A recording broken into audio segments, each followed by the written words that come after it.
Hey guys, it's been a while. Anatomy has been kicking my booty. Today we had our very first practical exam, and what that means is we go into lab and there's like 10 to 20 different cadavers, and the professors have put pins and numbers in the cadavers that are pointing to different structures, nerves, arteries, muscles, and basically we have to go in and identify them from memory and just from visual recognition. And I went into it feeling not confident because I have a really hard time with the hands and the forearms, but I actually did really well.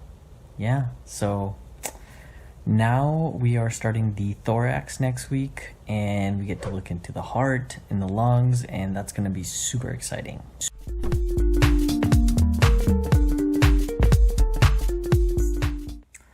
Jeez guys, it's a Friday and I had a really hard time waking up this morning, and I'm just falling so behind in anatomy. I just cannot keep up at all. And today we're doing a dissection of the heart, so that's going to be super interesting. I'm going last, so I'm spending this morning reviewing some of the content, looking through the dissection and how to do it, and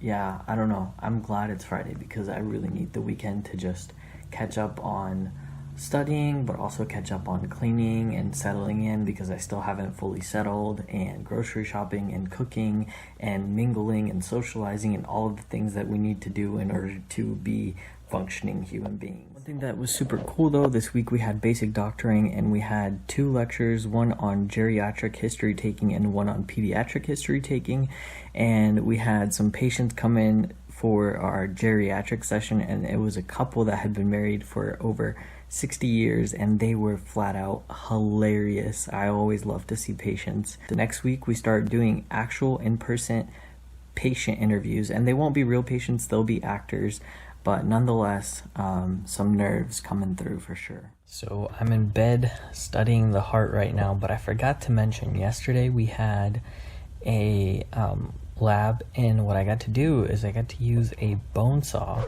to cut through the sternum, the clavicle, the rib cage, and basically take off the entire rib cage from our donor so that we could look in and see the lungs and the heart.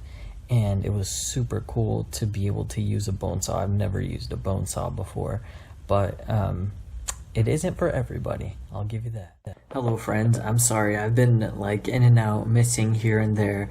We have started doing embryology as part of our anatomy class, and let me tell you, embryology makes absolutely no sense. I get why we have to learn it, but it's just so confusing, and it's something that I feel like I have to use my imagination, and it's not clicking in my mind whatsoever.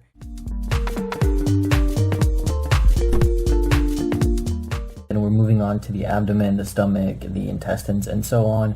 So today is Monday, we just finished lecture, and I actually don't go in for dissection until like 1:30 p.m. That means I have the morning to kind of do what I need to do, so answer emails, review lectures, review everything on the arms and hands because I still find those super confusing.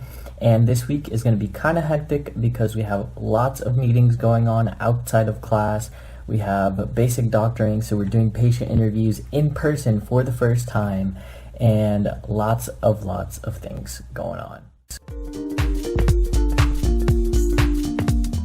The one thing that I really love about Arizona is that right now it's September and it's like 100 degrees. And I know for some people that's a nightmare, but for me it's awesome because, I don't know, when it gets cold, you kind of get into this more like sad or depressive mood sometimes, and it can impact your studying. But when it's always warm and when there's always sunshine and you can go to the pool and you can be outside, it just feels, I don't know, refreshing, and I love it. I love the weather, and I also love my little 3-minute bike commute to school. So let's go.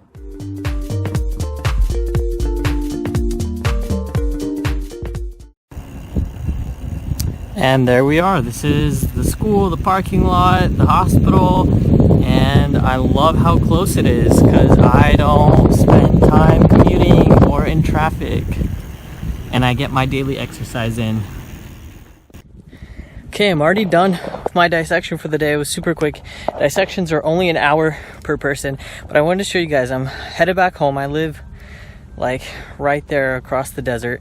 But these little guys are cactuses, I don't know, and they have these little spiky balls on them, and when it gets windy, these little balls fly off and hit you, and let me tell you, it's painful.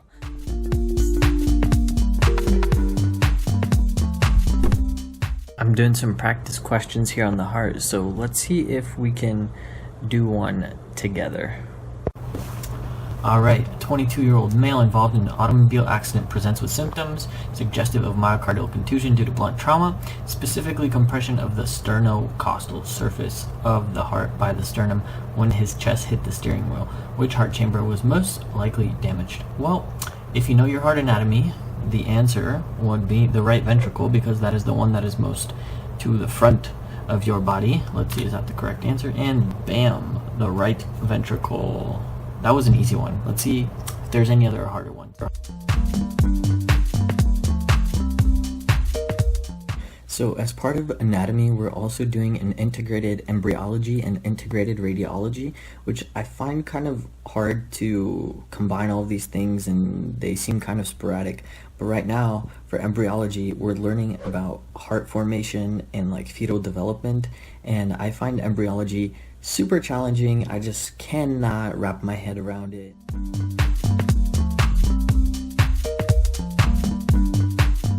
I'm from the Midwest, so the climate is definitely super different for me, but I love it because right now I'm gonna go to our little community gym, do a quick workout, and then I'm actually going to study my anatomy by the pool, get some dip into the pool from time to time. I actually haven't been yet, even though I've been here for about a month now, and it's just super enjoyable for me.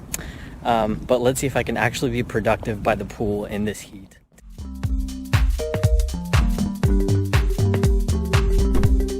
We have this little gym. Nobody's normally here, which is super nice because I don't have to worry about COVID. It's just me. It doesn't have a lot of machines, but I feel like it has enough to get a decent workout in and then chill by the pool.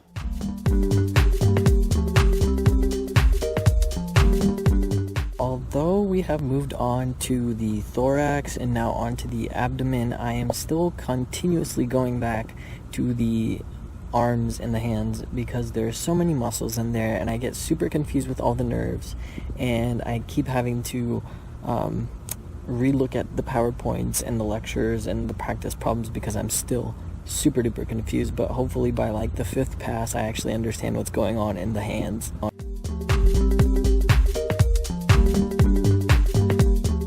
Good morning, everyone. It is 5:30 a.m. and I'm up super early because today is going to be an extremely busy day.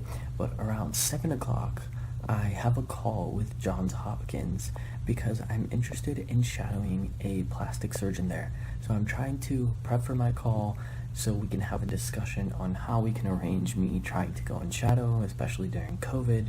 But the cool thing is that I didn't know how to get in touch with this specific surgeon, so I just went on LinkedIn and I was like, you know what, let me see if I can find them, because normally you can't find their emails online anywhere. So I just reached out on LinkedIn, sent a cold call message, and they actually got back to me literally the next day, and they gave me their email, and then they set me up for an appointment super quickly, and I was super impressed because I'm sure they're busy. I'm sure they have millions of other things to do and other medical students and their own residents to deal with, but they were super kind and still reached out to me and got in contact with me, and I find that super refreshing. If you ever feel like you've had too much chocolate, just know that we all have abs. We all have erectus abdominis. Now, it's a matter of whether we can see it or not, but we've all got them, and that's all that matters, right?